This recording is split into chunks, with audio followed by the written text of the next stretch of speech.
Warning, this video is intended for adult collectors. It contains plastic collectibles, questionable opinions, and someone that's given too much money to Hasbro. Do not panic. This is just a random review.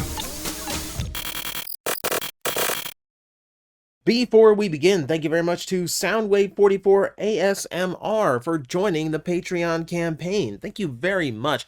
That's a familiar name. Thank you for making a return. Always appreciate seeing a name come back. I've been forgetting to update this, but just so everyone's aware, I am still doing the YOLO Park contest to win the set of G1 mini kits, as well as the Rise of the Beast Cheetor and Scourge kits. So this is going to be I think today was supposed to be the day it expired, but because I've been forgetting to update people, I'll let you get away with entering today. But midnight my time, or let's say 3 a.m. your time, because we'll get California there too. I'm going to close that up for new submissions, and I'm going to pull the winners. So go check out the video I posted a while back about how to win those. It's a very simple entry. Okay, let's actually discuss today's topic. So, doing the research for my recent video of Brave toys that would fit in with Transformers, I started making a lot of discoveries because my Brave knowledge doesn't go beyond Gao Gaigar. So, finding a bunch of characters who look just like really cool toys actually had my interest. So, with TFCon out of my budget now, unfortunately, that did free up some cash, so I splurged a little bit and decided, you know what, I'm going to grab the one that looked best, and for me, that was Thunder Baron from Fighbird. Now, this is, kind of mid-90s-ish toy, so expect a more simple, more G1 style experience, but a lot of charm and personality to it beyond that. So let's get the core team out of the way here, and we will focus on individual characters for now. And we're going to start with two of the smaller ones, the land-based characters, Drill Baron and Road Baron. We're going to do close-ups of both of those. So, Drill Baron, as you can tell, is going to turn into a drill tank if my focus will actually work. Apologies for this. I'm professional. So, Road Baron, black, nice two-tone shades of green. Of course, this is a well-used copy of the toy, so excuse me if some of the stickers are peeling or whatnot. So, my channel colors are red and black, but I'm sorry if you actually ask. Two-tone green and black is absolutely my favorite color scheme, so kind of loving this boy. It is very simple. There's not a whole lot to it. Just up and down articulation at the elbow. Again, very G1 in style. You can see it's got some of its own characteristics. A G1 character like that probably wouldn't have such a huge head crest. It has familiar notes, but it's kind of doing its own thing too. The cannons on the shoulders are removable. They just peg in like standard weapons. Yeah, simple little guy. So to transform, flip the arms up. We're gonna flip the feet down and then rotate the whole thing over. And there you go. Nothing to it really. Very simple drill tank mode. I do like how the feet kind of go flush over the body here. So it does give us like a more sleek approach, like it actually might be able to drill through and create a tunnel or something. Not bad. Not bad. Very simple, but very clean. I like that. Okay, Road Baron, what can you do for us? Road Baron kind of giving a Ratchet vibe. Lots of white, big, blocky. You do see the front of his truck mode as his chest, torso, so nice little touch there. The head on mine is a little bit rough. It almost looks like a kid either chewed it or like the crest has been repainted on by hand. It's the consequences of buying this secondhand. Of course, new ones would be way out of my price range, so we'll go with what we got. And it's not bad. Again, it's the same body style, though it's going to transform a little bit differently than Drill Baron. We're going to result in, obviously, a different vehicle mode. So, again, articulation-wise, up and down at the shoulders this time. And that's pretty much it. We'll go ahead and remove the weapons on him as well. And then just go ahead, fold the arms down. Fold, hang on, actually, forgot. We actually need to rotate the head. Long before Energon Ironhide had trouble hiding his head, this character just turned his around. And that's as much as he tried to hide. Fold that down to reveal the front of the truck. Close that down. Fold over. And there you have just a little semi-truck mode. Not too bad. It's a cute little design. Nothing overly complicated. Nothing, nothing terribly detailed. But, we got the stripe running through. Big decal on the sides. Again, it's kind of just nice. Simple. Very G1 aesthetic. Now, we're going to show you that the weapons do work in both modes. There are mounting points, so that you can have those. They are given a little bit of clearance, so you can rotate them upward. So you have a little bit of anti-air. And then, works the same way on Drill Baron. And his are a lot bulkier, so his are a lot more apparent when he's in attack mode. Not too bad. Not too bad here. Okay, so you get the idea.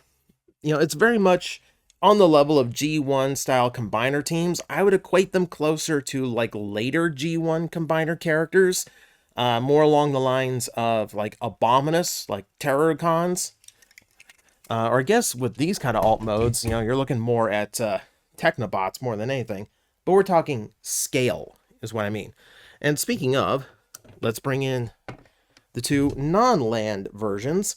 Now for these, before we take them in close, I will give you scale sense behind these. I don't have G1 combiner characters on hand here at the shop to do that, but I'll give you a core class so you have some idea of scale. You can see they are decently sized. They are larger than your traditional combiner groups, which is why I equate them to the later ones, which were a little bit bigger and a little bit bulkier.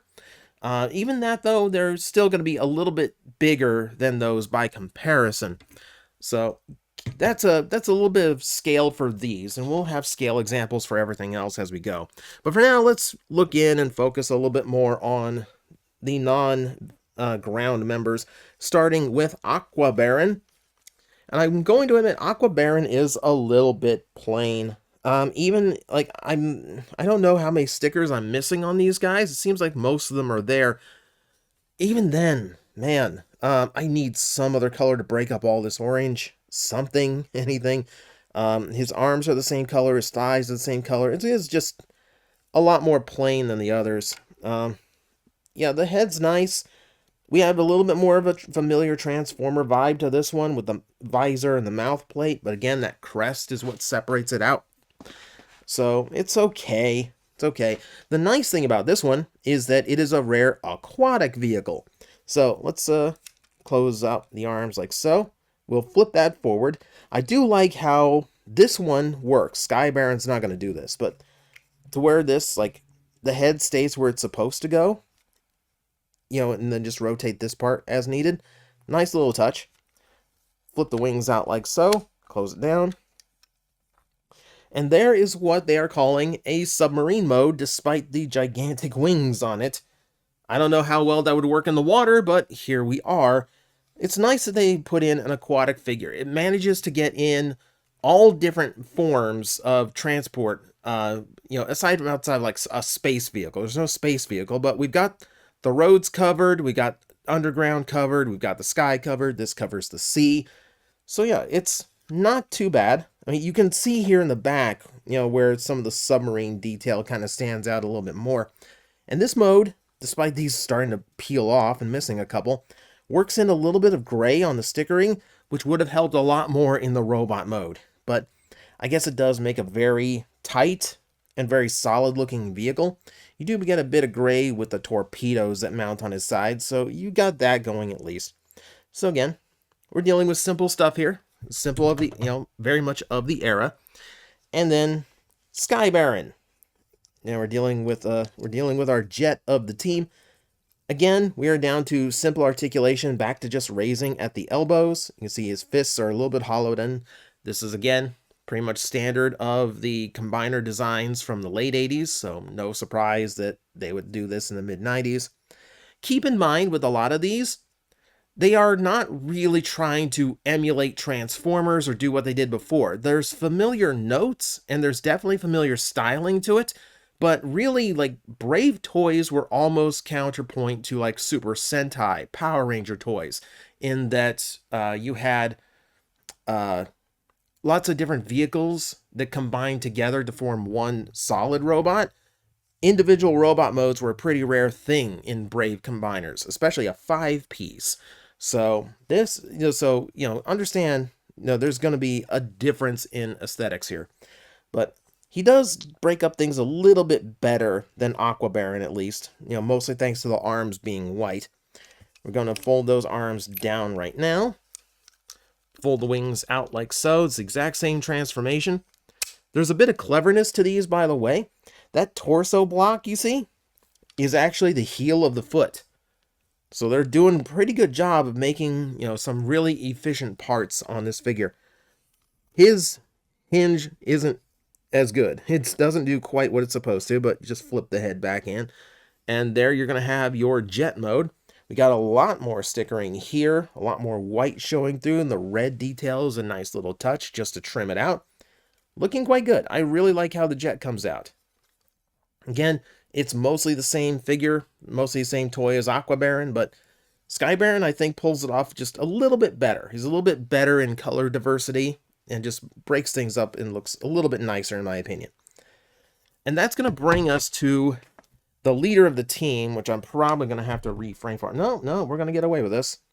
So, this is Ace Baron, the leader of the team, and this is where we definitely start getting some vibes of like that combiner leader style toy. To show off that, we do have a vintage G2 Silverbolt here to compare it again. Yes, they are up to $90. It's a complete set that we offer here at the toy shop. But in regards to Ace Baron, he does look pretty big and solid by comparison to a traditional combiner. I would equate his size much more close to Scattershot or Hunger. Again, he feels more like a late later, like mid-era G1 combiner rather than like the originals that we got. So in that, they do feel very similar, but we do get a little bit more bulk, a little bit more size to it. And that seems to be the goal all the way around. Color-wise, he does kind of mix a lot of the colors of the rest of the team. There's hits of orange in there, and you get the red lines on white, a little bit of blue mixed in. But overall, he's still kind of doing his own thing. And looking very Commander-ish, I like the fact that they styled the chest to have a more interesting number on it. Just kind of designate, oh yeah, leader. You can also see on his head crest, it's a very not Transformer-style head. This is where we really get into that super robot aesthetic that Brave went for. He looks good. I really like the overall look to him. You can see the hands sculpted in at the top of his forearms. Again, G1 style simple. Legs made up of treads. Done fairly nice. Flip out feet. Heels in the back for stability. And yeah, he's just nice overall. So articulation wise, you do have elbows that go 90 degrees. Wish the head rotated on this, but do what we must. So this is a transformation hinge, but there's also a hinge in there if you want to raise it without moving the shoulder guard, which is a nice little thought for them to have. So again, you're not going to get a whole lot of posability out of them. You're just like a lot of toys from this era in Japan, again, they're competing more as Super Sentai rather than recapturing Transformers. You are looking more at something that is designed to combine, and that's supposed to be the fun of the toy rather than like individual articulation. So we can remove the cannons like so and get just your basic look, nice and clean. Transforming, very simple as you would expect. You'll fold up the feet, close up the top here. These hinge forward like so, and then squeeze them closed, and then just rotate these around, keep them at an angle so they peg in. And that's the basis of the vehicle mode, which forms the start of a nice little tank.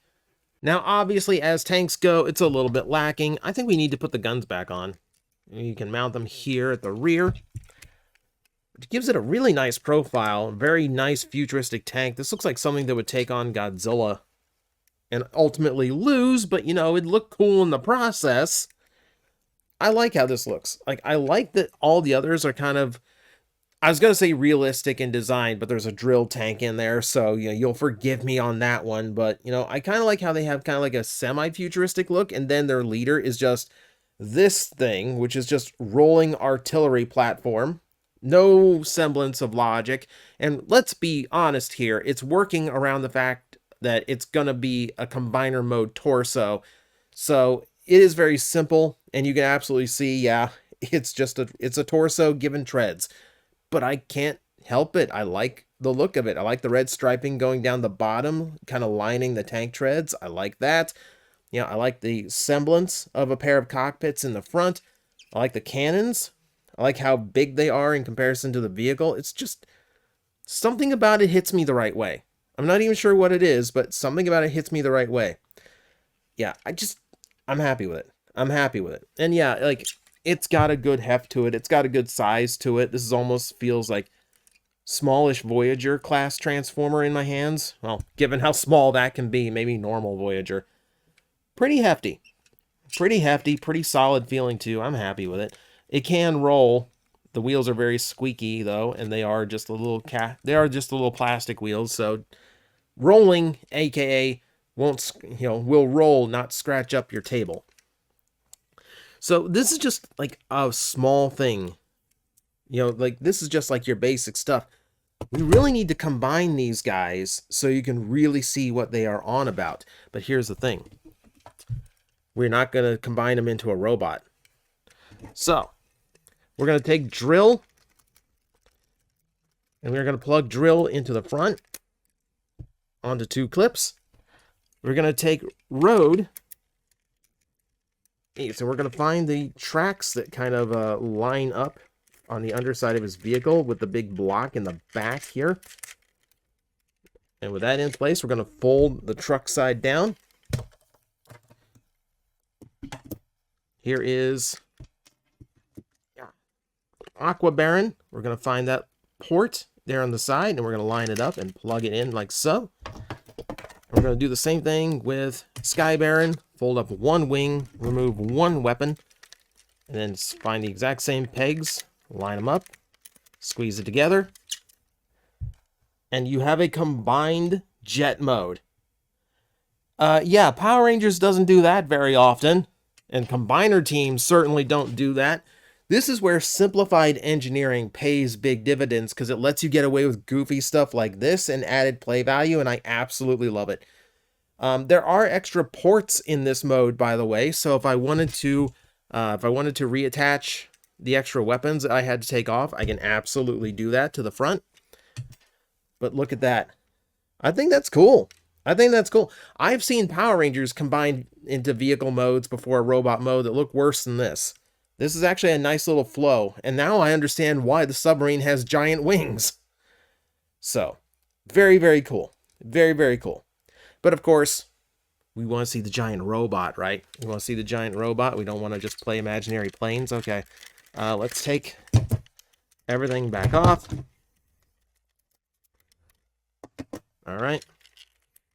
Close that up. Pull him out. All right, so we will start with the legs. Now, for the combined mode, all the weapons have to come off because there's space issues.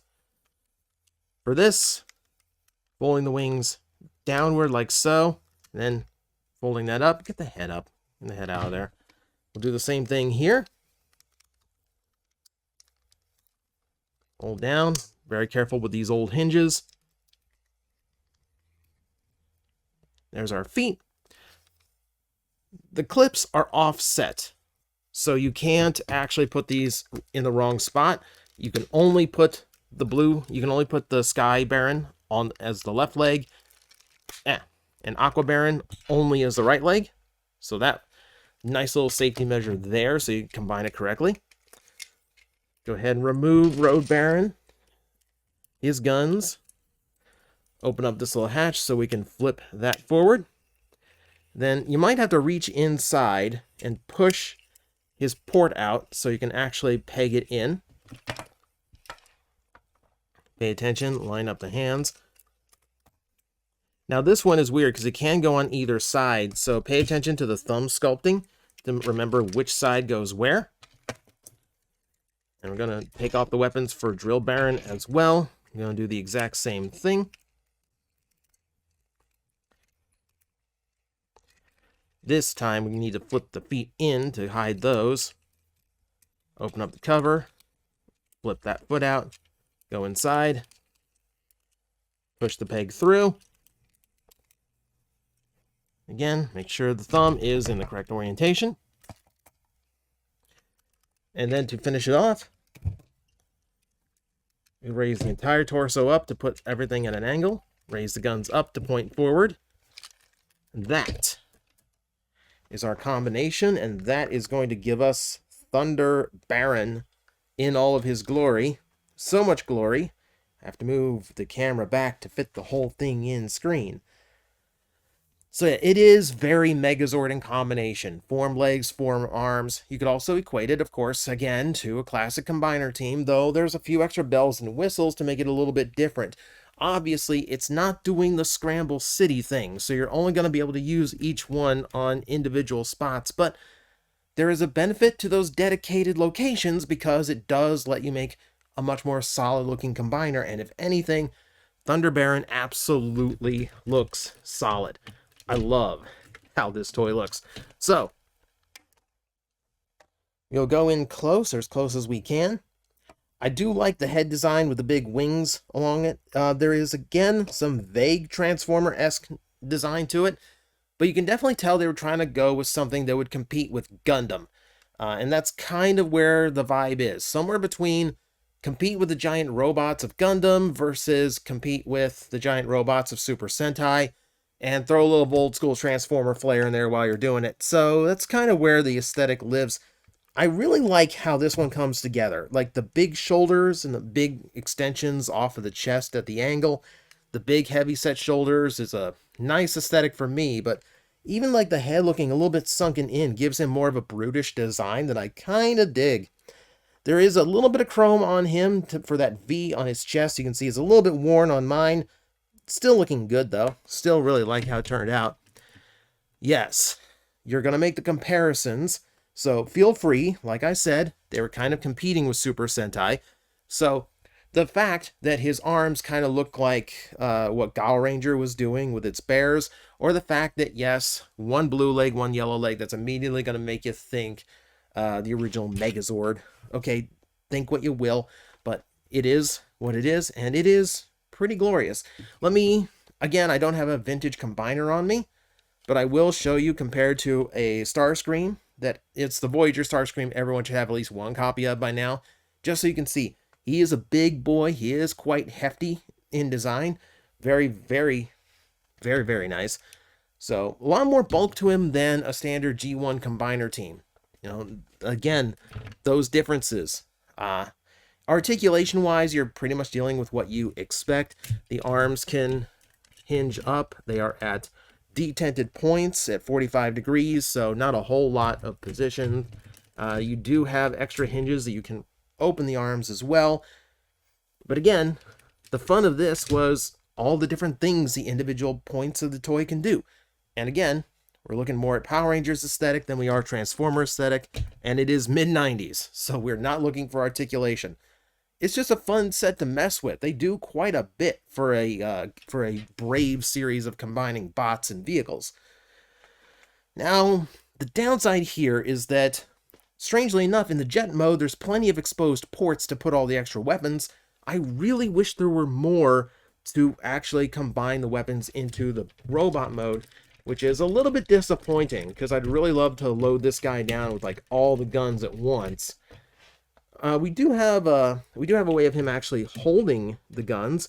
In order to do that, you actually have to hyperextend the wrists a little bit, which pushes the whole of the fist forward, and actually lets you get a little bit of added range. Like it kind of well, I can't do it on drill. Oh. But it gives you just like a little bit of extra range so that the guns can actually fit into his main hands. Yeah, like for some reason, like I've seen this work in videos, but I can't get drilled to do it because he just doesn't have the clearance. Yeah. Okay, I'm not going to force it or anything. We're just going to mount it a little bit above. So that's about all you're going to get as far as accessory options, which is a little bit disappointing considering how many accessories he comes with. But again, it's the overall package, and the overall package is a lot of fun. I get vibes. I mean, broken record, right? It does feel like a G1 combiner team that was lost to time. It feels like a Diaclone design that never made it to the US. It feels like if they continued the aesthetic of, like post-movie G1 and still did more classic styles of Transformer teams. It's a lot of nostalgia for me, even though I have never seen Fighbird, which is a really weird sensation, but that's where we are. So, thank you very much for watching. I hope you're a little bit educated about a weird sect of Takara's past, as well as educated about a really cool set of toys and characters if you're into the retro aesthetic. I know a lot of the modern fans, this is going to look really dull, but for me, this is fun. And I may or may not be looking into more.